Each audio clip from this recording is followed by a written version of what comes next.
Admit it, you expected guests to act like you would. You expected cleaners to be professional, contractors to be honest, and now you realize it's not all sunshine and five-star reviews. That means you're in the right place. A question I get really frequently is how to find a great property manager. It's way more important to your success than most people realize. So today, I'll answer this question from Quinn so that he can find the best of the best and maximize his return on investment on his investment property. That's because this is the community where we talk about the gross, awkward, and the operational messes, as well as the real strategies that help you keep going instead of quitting. Because you are not a quitter, and this industry is somewhere where you can win. Welcome to Short-Term Rental Problems and Solutions. Let's get right into today's question. Jeremiah, I know you don't manage property near my cabin in Holly, but I still feel like I need some help from a property manager. What questions should I ask when interviewing a property manager? And is there a better way to find them than Google? Yes. Yes, there is. And I'm so glad somebody finally wrote in on this question. Now, I do get this question a lot, but it's mostly from like contemporaries, peers, other property managers or realtors. And usually it's investors who are looking in other marketplaces that they're asking me this question. And a property manager is a great person to ask this question of. And there's a lot of reasons for that. So why this matters. I was actually interviewing to be the property manager of a property over in Pocono Lake. And it was a lakefront property that was previously under good management that was making the property owner around $60,000 a year. Gross. And when he transitioned to a new property manager, that new property manager, for all of their flaws, were able to get the revenue up to $120,000 per year. Actually, it was more like $10,000 per month. He was only about like 6 months in when he decided to make a change. And that's why he was calling me. Is because operationally, we were a lot stronger than his current property manager, who was really just strong in revenue management. So in this situation, the example that I'm giving you is like how big of a difference there is between some property managers and others, because some will make you $60,000 and they'll tell you all day long that you're maximizing your return on investment. And then others will make you $120,000, literally double, and they're charging you the same percentage. Now, a lot of property owners find themselves in the first category here where they are, making good money, like maybe $5,000 a month. And they're wondering what they can do to offload some of this work. And they're saying, is it really worth the 20%? Well, yeah, obviously it's worth the extra 20% if they make you an extra 50%, right? So if they make you an extra 100%, then yeah, why would you not go with property management? So this is a really important question because there is a huge spectrum of performance, and some people are really just not that good at this job, and some people are really, really good at this job. They're like property manager geniuses, and how to find one of them can be like looking for a pot of gold at the end of the rainbow. As soon as you get close to where it was, it's no longer there. So another good reason why this is an important question is things like compliance. So I actually, I'm a real estate broker, and one of the agents in my team recently sold a house that was managed by somebody who's really not a good property manager. One of the ways we know this is because the property owners were expecting their property manager to keep them in compliance with the township. And I had a conversation with the compliance officers in the township, and they had no idea what this property was. So the property was, the entire time it was under management, it was at risk of being completely shut down or facing heavy fines, like $1,000 for the first fine, $1,500 for the second occurrence. So the property owners were at this risk because of the property manager they chose. Nice little bit of extra info is that property manager was only charging 15%. So yes, they were saving, I don't know, maybe $4,000 a year versus like a normal property manager that would probably be more like 20%. But they were making less money and they were still at risk of being heavily regulated. So they were just at risk of going out of business because of this. And it was really just because of the manager that they chose is just not a good manager. It seems like in Pennsylvania, anybody now can call themselves a property manager. I know of companies that only do landscaping and they call themselves property management. Also, Google's not a place where you can find this. So let's talk about what most people do, because we're going to go through what most people do, and then we're going to get into what I recommend you do. Most people start searching on Google They say like, give me property managers near me. And they find, some results that way. A lot of those property managers are managing only long-term rentals, or they're only managing short-term rentals. And it's sometimes difficult to know just from their website. A lot of times you find their websites are really not well done, and that's not to be much of a surprise either. Sometimes people will talk with ChatGPT, but remember that ChatGPT doesn't know what makes a good property manager and what doesn't. You're going to actually have to prompt ChatGPT for that and have enough options that ChatGPT can find. So that's a mixed bag too. Some people will ask their realtor for referrals, but like oftentimes they bought the house with a realtor who's really not that active or doesn't sell a lot of short-term rentals. And that's its own mistake. But they can, ask a local person for referrals, and that's not necessarily a bad thing, but there's some things you got to consider there. Facebook referrals. How often do we see people on local Facebook groups like Pocono Lake United saying, hey, I need a good property manager. And all of a sudden, everybody comes in. It's like, oh, you need to try this guy. Oh, you need to try this cleaner. Oh, I do property management. The little hand up and the emoji, right? So this is like really, really common. And I don't take it with a grain of salt. Okay. So moving on. So the second thing that most people do is when they're interviewing a property manager, they have all the same questions. I know this because I'm a property manager and I get these questions constantly. So what is your percentage? How many rentals do you manage?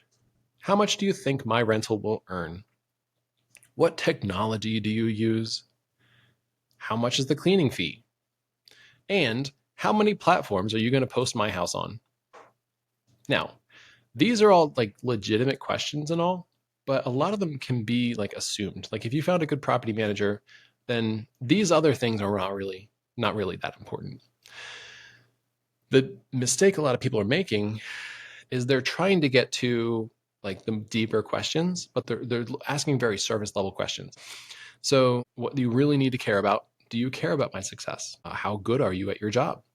And how reliable or professional are you? But that still only scratches the surface. So how I recommend you search for a high performing property manager. And it starts with a plug. I'm not promoting this as a service. You can find other services for this. The one that I'm most familiar with is AirDNA. AirDNA, in case you didn't know, they look at your listings on Vrbo and Airbnb and Booking.com, and they look at those listings and they look at it today and they store the information about how much each night was priced at, and then they look at it tomorrow. When they see it's blocked off, they assume it got booked. So, that's very surface level, but that's how they do it. So they're trying to get an idea of how much money an Airbnb is actually making. That way that people can make decisions based on comps, right? They can figure out how much is my place going to earn based on these other houses that are just like it, and trying to gauge how much those properties are earning based on the calendar day after day. So that's how AirDNA works. For this, they actually have, I think, kind of an expensive subscription. I think it's a lot of money. You can get a lot of value out of it, but only while you're like focusing on it. So I've subscribed to AirDNA, and then I stopped my subscription, and then I started back up when I need it again.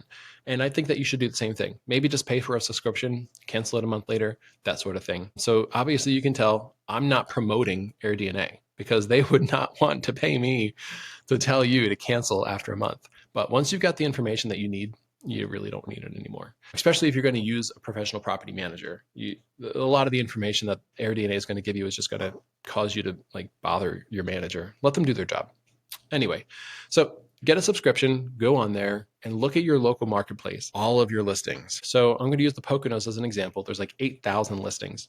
So organize it, meaning sort based on the top performers, the ones that are making the most money. Now you can add in some filters. You can add in things like the number of bedrooms. You can add in things like, the location. You can filter down to just your town even, but that's a lot of those things are not really going to help this next step. So once you find those top performers in the area, take the top like 20. I would right click and open in another tab. That way you've got 20 tabs of the top performers.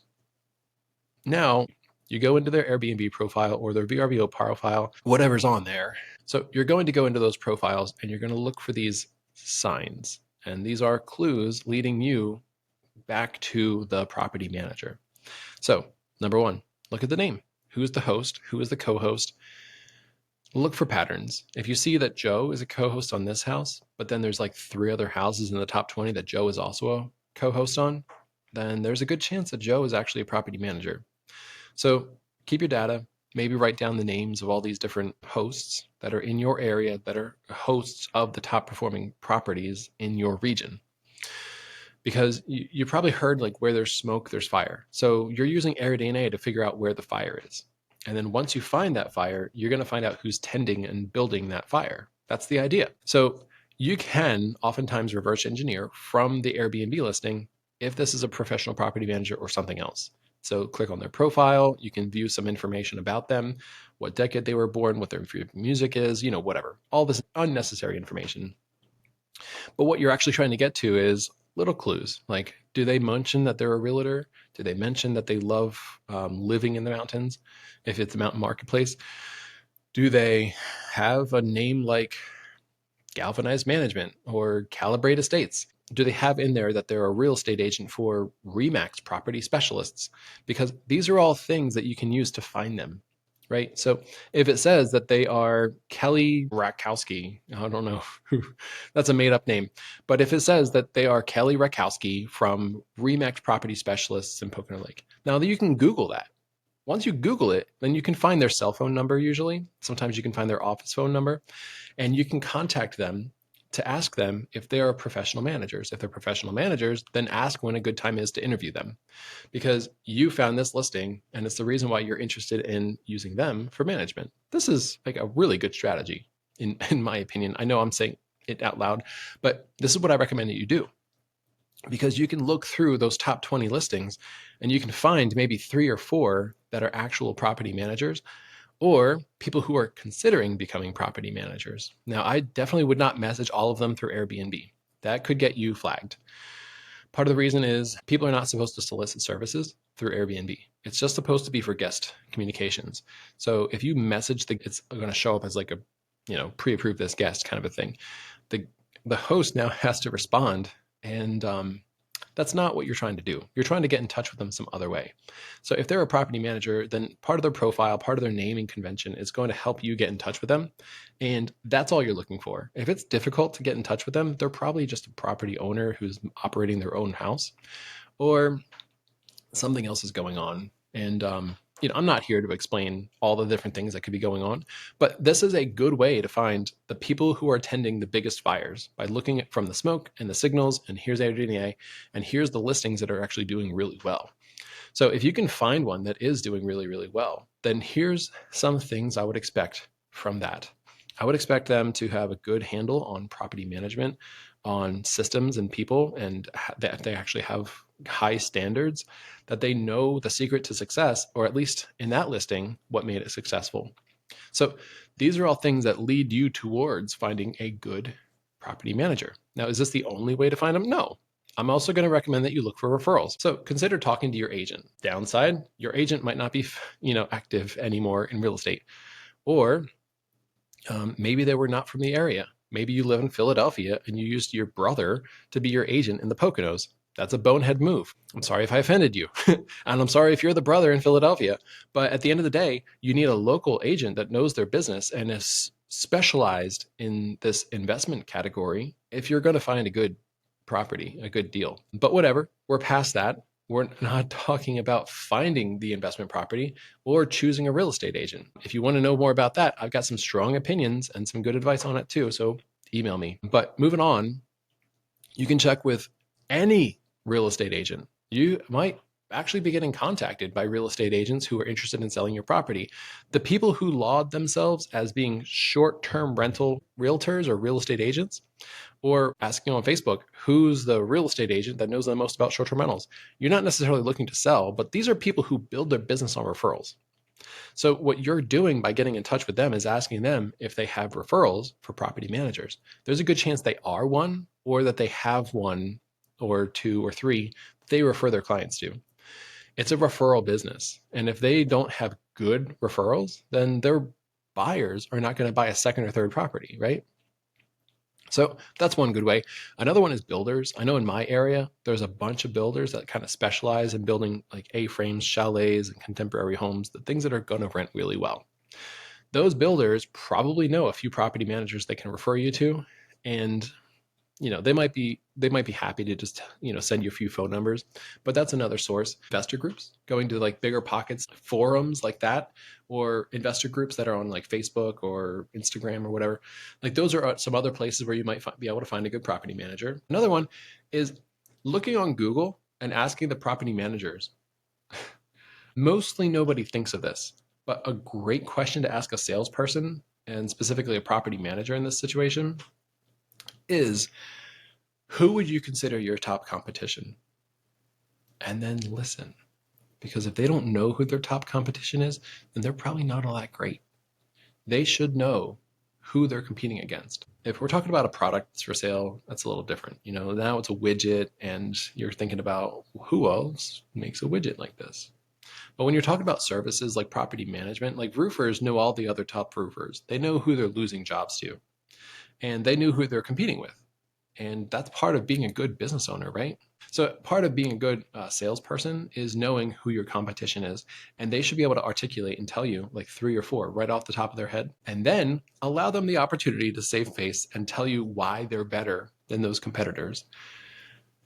I think it's the right thing to do anyway. But that'll give you a good idea of what those property managers think makes a good property manager and what doesn't make a good property manager.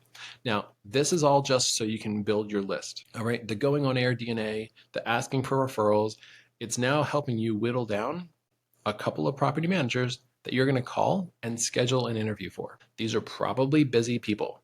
If you just call them up and say, hey, I'm looking for a property manager, the chances of them giving you their free time, if they're free, are slim. Call, text, email, whatever. Don't rely on just one form of communication because you've already done enough work to get to this point. You might as well set an appointment. So contact them, ask, is this a good time to talk? And then be ready to interview them. And that leads perfectly into my next point, how I recommend you interview that property manager. Question 1. Hey, so tell me about your team. You ask this question, leave it completely open-ended. Allow them to brag about their team, about their systems, about what makes them unique and special, because this is key. What you're listening for in this conversation, what you're listening for in this example, is what kind of ability do these guys have to scale? Are they able to grow? Are they able to grow with me? Or are they already too big? Have they outgrown their shell? What kind of challenges am I going to have to face because of them and their team? Listen to how they manage stressful, busy seasons. We all get really stressed out during the 4th of July, Labor Day, Memorial Day. For us in the ski areas, it's Christmas, New Year's, and President's Day. All those different holidays. And if they can't articulate for you what their busy season is, that's a noob. They probably don't know what they're doing. But they can all tell you what the busy season is, and you can ask thoughtful questions to kind of probe into what is your plan for when things get really busy? Like, what do you do in order to be able to handle all of it, right? Another one is you're trying to listen for accountability. Their team should be accountable to somebody. People don't really do well without accountability.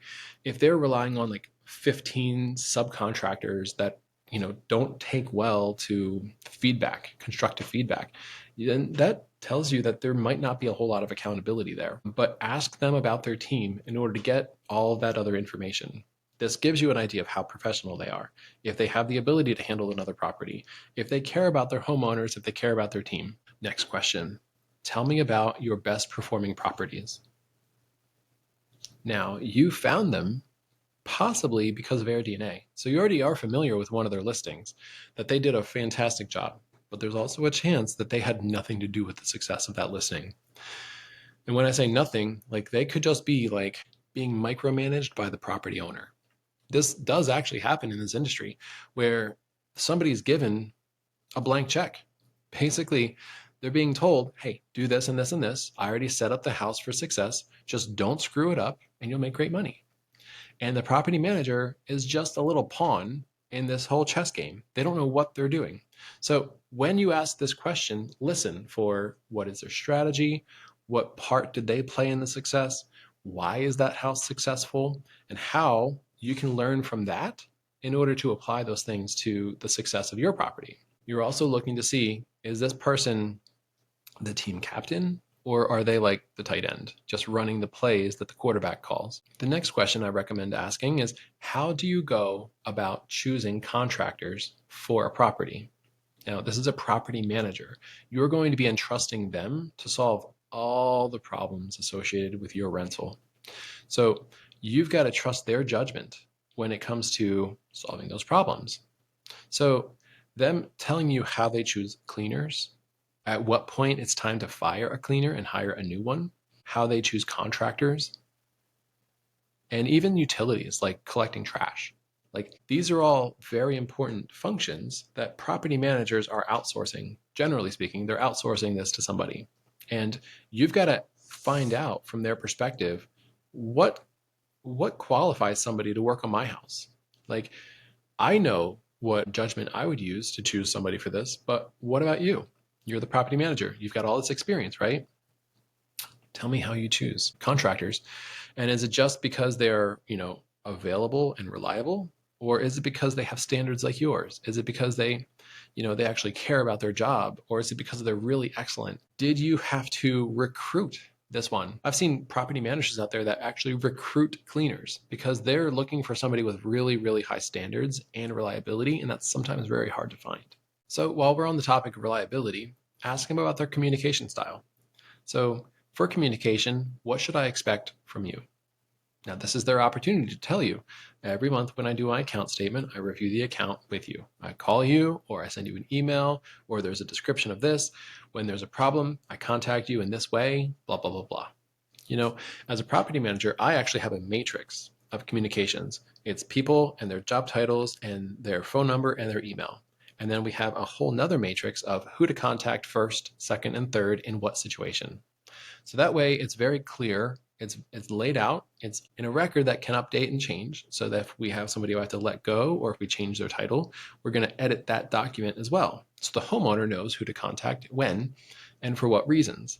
And my homeowners know that they can CC me or add me into a group message with any communications, especially if it's something that's like time sensitive or urgent, or they want my personal perspective on it.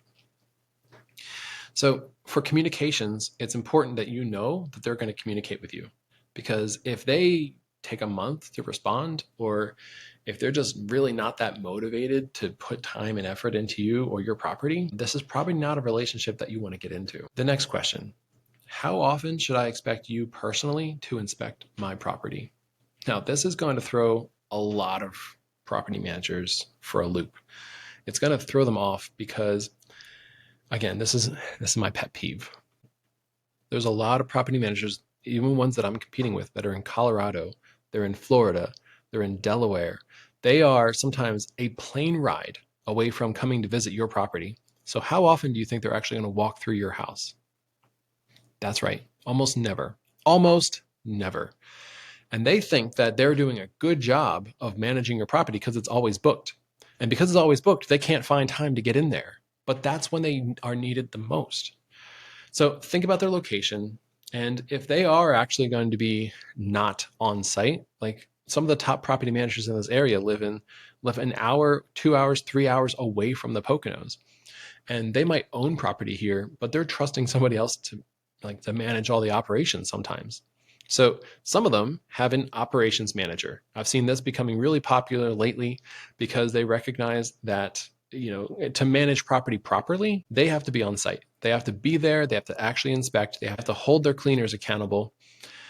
These are property managers that are hiring somebody called an operations manager. Now, this operations manager is their boots on the ground. Now, if you are interviewing not that person, then guess what? You're not getting the full picture, because you want to build a relationship with the person who's actually walking through your property. You need to interview the inspector, the operations manager, the one who's actually solving problems, the one who's boots on the ground, the one who's local.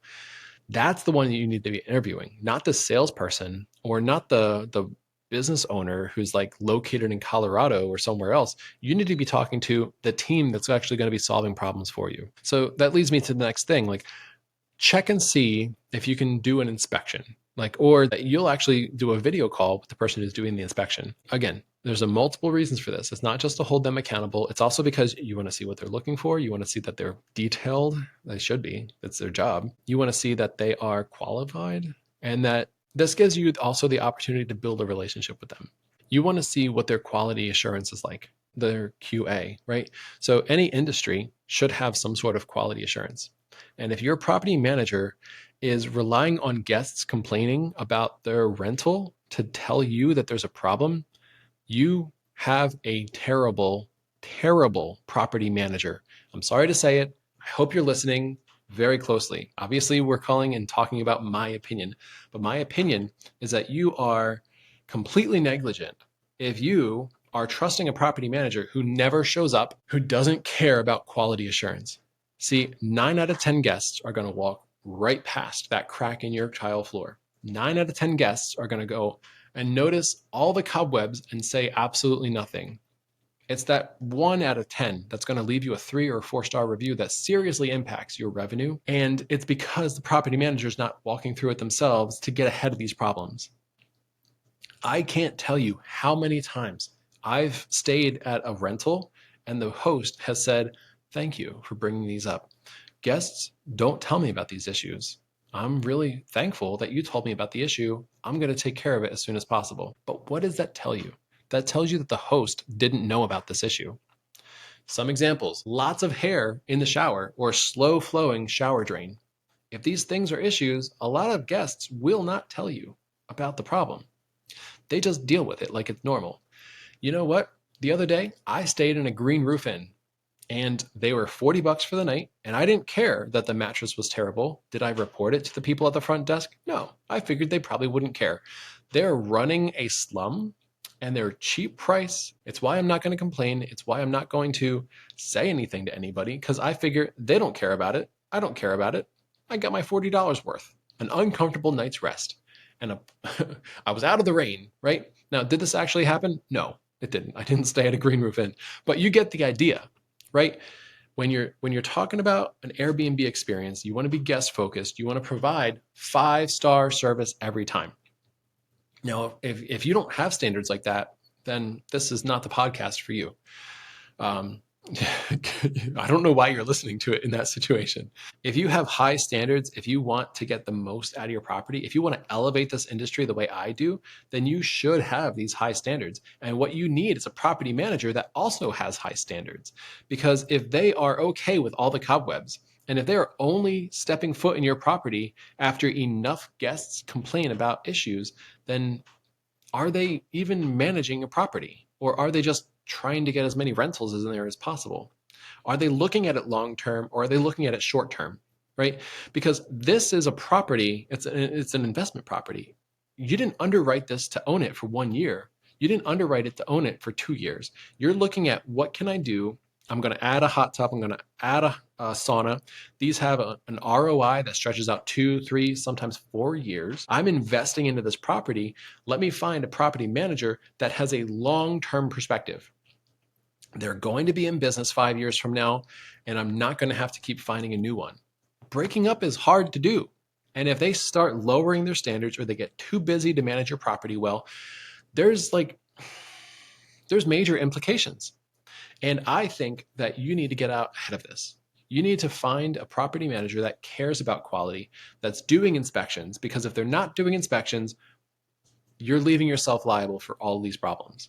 And I know I have another episode about this, and your cleaner can't be the one who's responsible for walking through and doing quality assurance. They should do their own quality assurance. But what's your cleaner concerned about? They're concerned about their job. Is the house clean? Did I change the sheets? Did I fold the laundry? Did I organize my cleaning closet the way it belongs? They're not telling you that a door handle is loose. It's not necessarily their job. Hopefully it's part of their job, but that's actually something that your property manager should be taking responsibility for. If the door handle is loose, what happens? Well, the door handle falls out. Now the guest can't open the door. So now a little child walks in, pulls on this thing, the screws come out, now they're locked in the bedroom. This becomes an emergency. They might call the fire department, they might call the police. You don't know what's going to happen now. And that's all just because your property manager wasn't walking through the house doing a quality assurance check. That's frustrating. I'm just thinking through this scenario for you, and it could actually happen. It's never happened to me, but it could actually happen. And it's a terrible thing to happen, but it's so avoidable. That's why it's so That's why I care about this so much, is because it is so avoidable that this doesn't need to happen.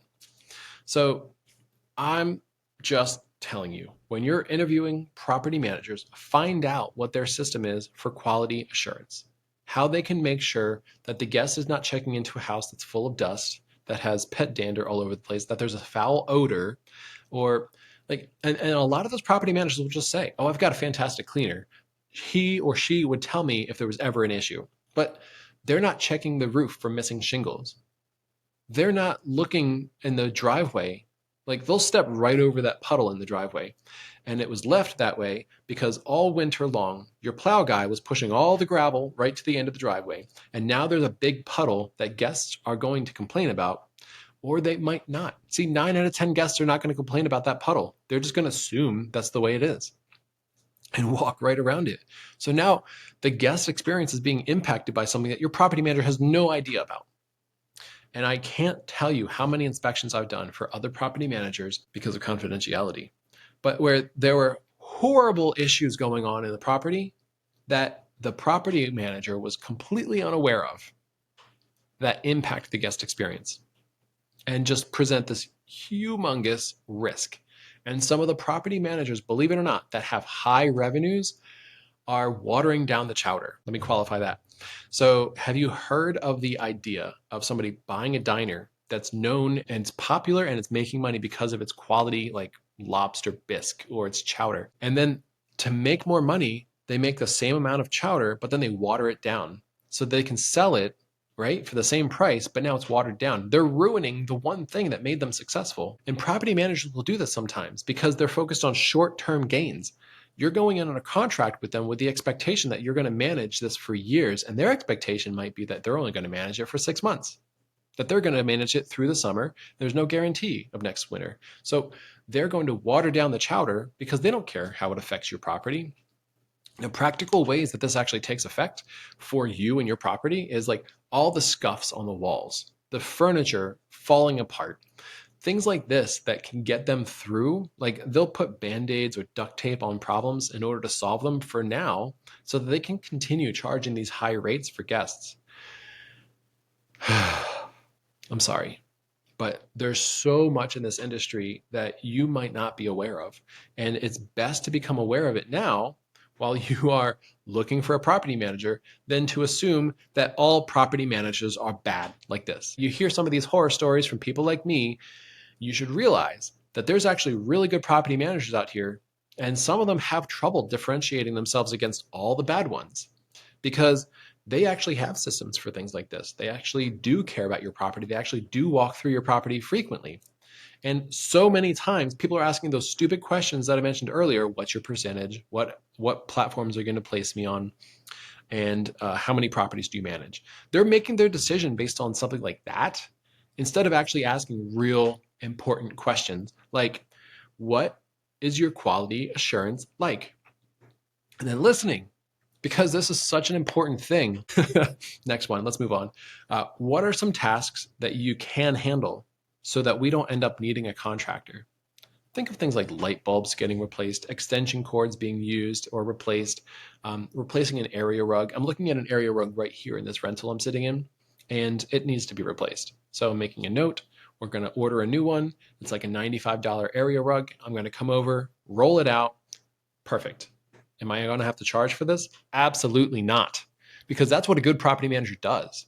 They'll do the little tasks like changing a light bulb with no charge. I know so many property managers, though, that do not visit the property. They don't have an operations manager. They are relying on subcontractors for literally everything. And the way this affects you as the property owner is that they pass through those expenses because they expect that they can do this job from like Aruba or from the Philippines. And I'll get on to that in another minute, but they expect that they can just do this the easy way and never actually show up, never actually be on site, and never actually solve any real problems. And that bothers the hell out of me. You're a property manager. You can go over there and unroll the rug. This is not a high skill task. But what do? They ship it to their cleaner and they expect the cleaner to roll out that thing. So now they're using some of their favors, some of their goodwill in order to get this done. But a lot of them are just saying, oh, just charge me an extra $5 or $10. Can you do that? And the cleaner is doing it and charging an extra $5 or $10. And now you, as a property owner, are having to pay that invoice, and you're getting nickel and dimed to death. And it's death by 1,000 cuts. It's $5 to roll out a carpet and $10 to tighten the handle on the grill. Things that a property manager can and should be able to do. I can give you an example from earlier today, right? There's a toilet paper holder on a drywall wall, and it's getting loose because the anchors that it was installed with came with it in the kit, right? So when it was purchased, it came up with these stupid little plug things. So it's getting loose. So what do? I take out my toolbox because I drive around in my truck with a toolbox. Why? Because I'm also a contractor. But even if I was just a property manager, I'd still have some tools, some simple tools. And this problem can be solved with simple tools. All I needed was the right size Allen key and a Phillips head screwdriver.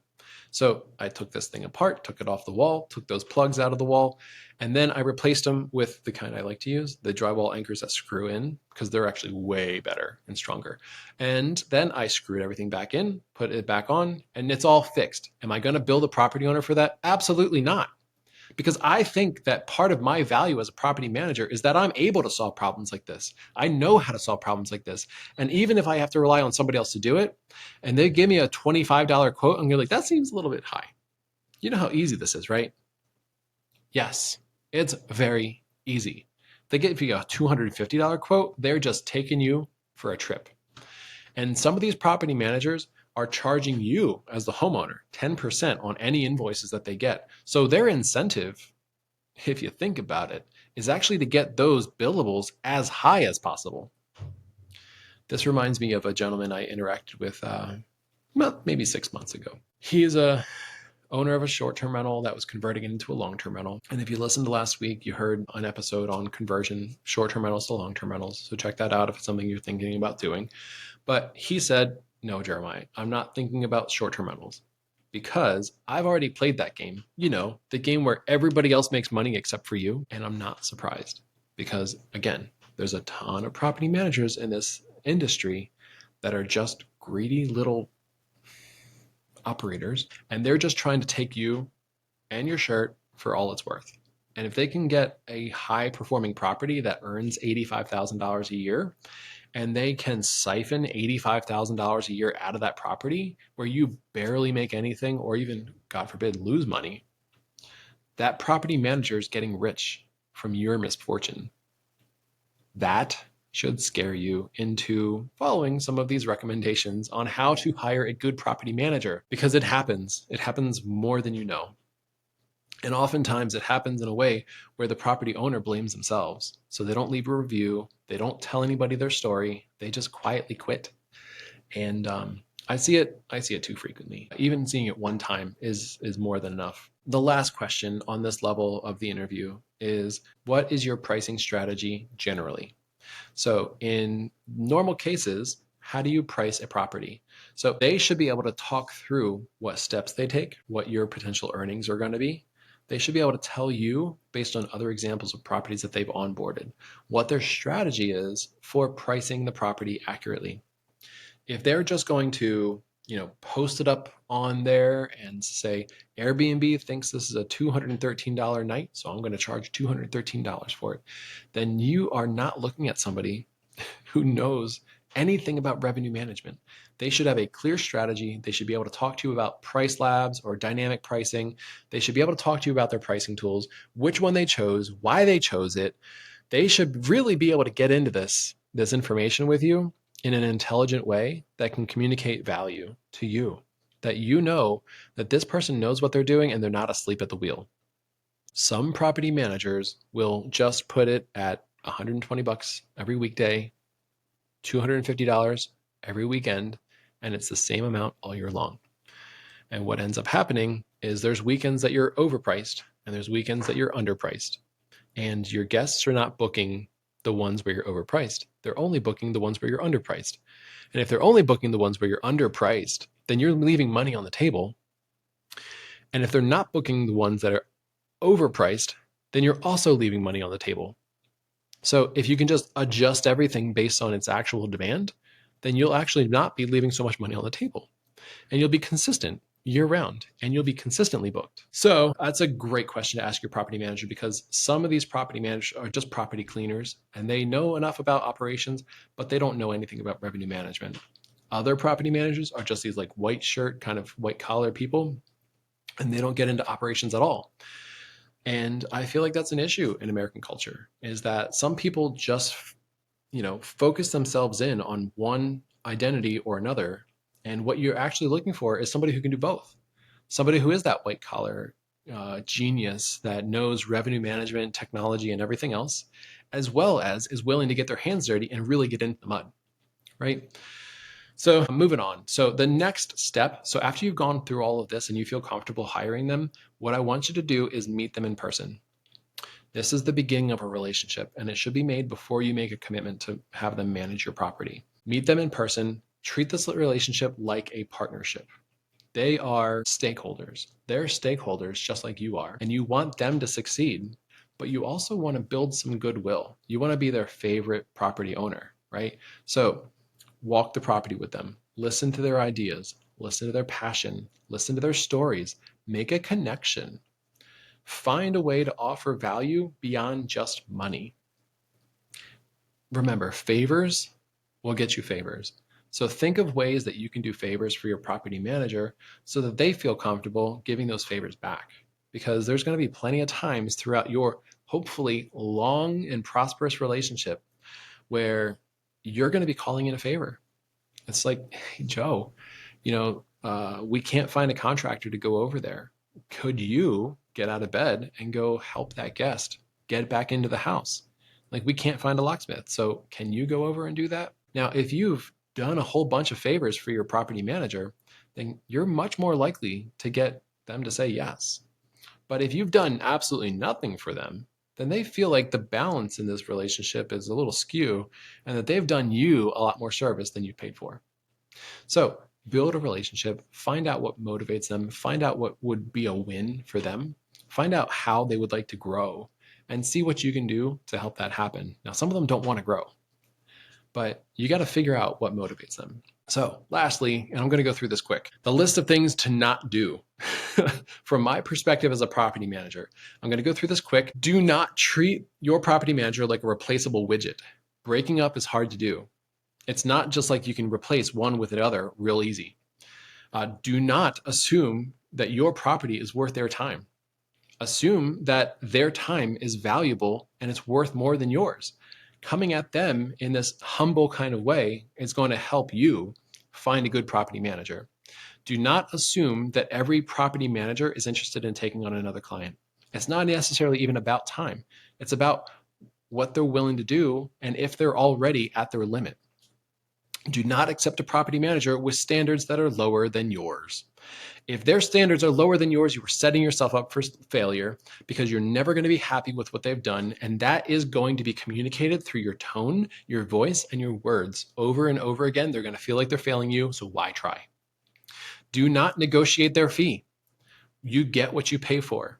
If they charge all of their other clients 25%, you don't want to be the only client that they're discounting their service for because they're only charging you 20. Do not negotiate their fee. You might be able to brainstorm different comp structures in order to add incentives, but that is beside the point. Do not assume that 20 years of experience is better than 3. Just because somebody has experience, like this industry is changing constantly. The algorithm is changing constantly. We've now got AI to deal with. And somebody who was in business 20 years ago might be so averse to technology that you're going to be at a disservice because of it. 2 decades of experience is not necessarily better. Do not accept a property manager who prices every weekday the same amount and every weekend the same amount. That is a big red flag that they don't know anything about revenue management. If their portfolio is spread out into multiple marketplaces, then you need to make sure that you interview the specialized local team and make sure that there actually is a specialized local team, because that's actually the one that you want to build that rapport with. Do not focus on the short term. This is often done at the expense of long term. There's so many property managers out there that are only looking at this as a 6-month relationship, and you really need better than that. You need somebody who's going to look at this as a 5, 10, 15-year investment of time and energy that they're investing into your relationship. They need to be willing to take good photos and take those photos over again and save those instructions and write up a guest book, all these different things that make for a good property management. And don't look at this as a short-term thing either for yourself, because if you're just saying, I'm going to start managing this myself after a year and I'm just going to see and learn what they do, I'm going to use them for that information, you got to make sure that they're okay with that. If they understand that this is just going to be a 1-year deal, then I think you're doing the right thing. But giving them the false impression that you expect them to manage this for years and getting them to make an investment of time and effort into your property is really just self-serving. Anyway, another reason you need to look at this as the long-term strategy. Some property managers that are out there are just terrible stewards, and I'm sorry for the little ears in the audience, but they are just pimping out your house to the highest bidder. And they don't care how your house gets treated. There could be scuffs on the walls, rips in the carpet. There could be all kinds of issues going on. They need to be focused on the long-term health in this strategy of your property. This needs to be sustainable. They need to be building a business that's not going to go out of business in 5 years, like 95%, right? So that's a long list of things to not do, right? So if today's episode sounded familiar, you're not alone.